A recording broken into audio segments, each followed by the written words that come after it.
you have a vision for what would make this event really beautiful, in the sense of what would make this really worth doing? What, even when you continue to do it, do you have a vision for how you would execute this in a way that you might be proud of, or that where its impact could be, something that people could judge as beautiful somehow? I saw how demographics were important.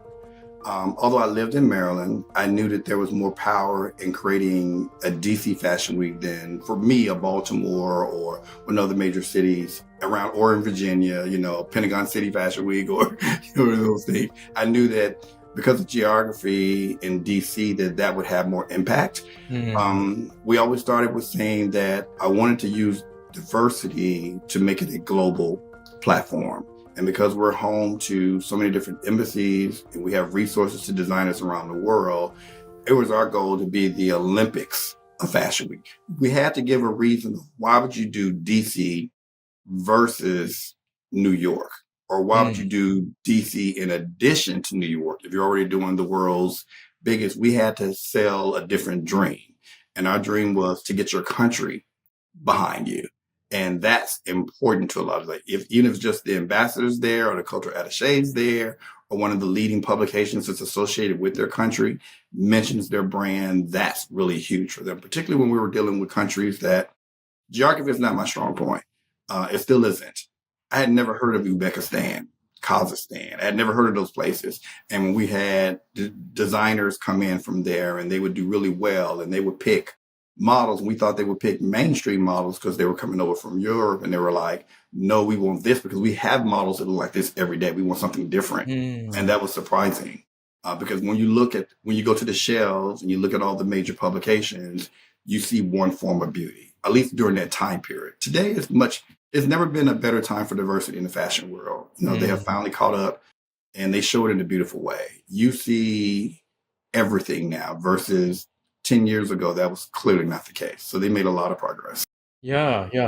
So that was really important to you to sort of highlight diversity and to make that possible. Because I recall you'd taken attempts to include modest fashion, for instance, as that was not something popular elsewhere. And that was different because, again, fortunately, I had an organization come to me and present modesty because, of course, I've seen the attire before, but I didn't know that it was modesty wear. And that partly comes from where I encourage people now today to get a history of fashion and to study. I didn't do that. So I'm a very, very, very, very bad example because a lot of things you really learn that are insightful, that help you. Yeah. And I just kind of was fortunate to be at the right place at the right time and stumble across it.